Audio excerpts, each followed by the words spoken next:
Gündür kul baştan Çıtın iskeberen kulu güldürdü Müktümanı ele vurup kusalı Altalakta çağız kaldın sen özün Altalakta çağız kaldın sen özün Çağız kaldın sen özün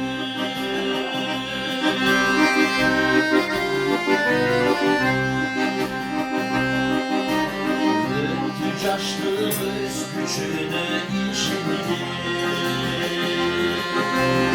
İki birlik gizli canım şanlıktı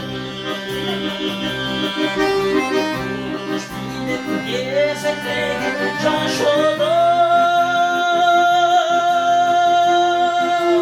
Gevşik ettik karakolu bir kızdı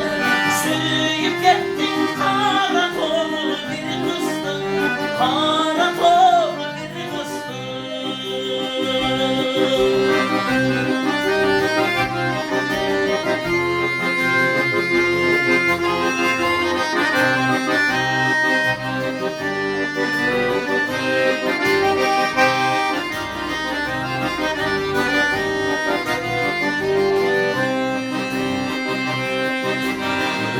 Irmağımız gülgün olunca şaşır Gökyüzünde uçmayandı kışında Çarşla vurdu halkaylarımız biz azar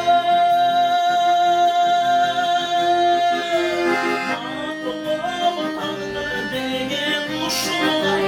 Mahvoluk tanrı degen uşulay Tanrı degen uşulay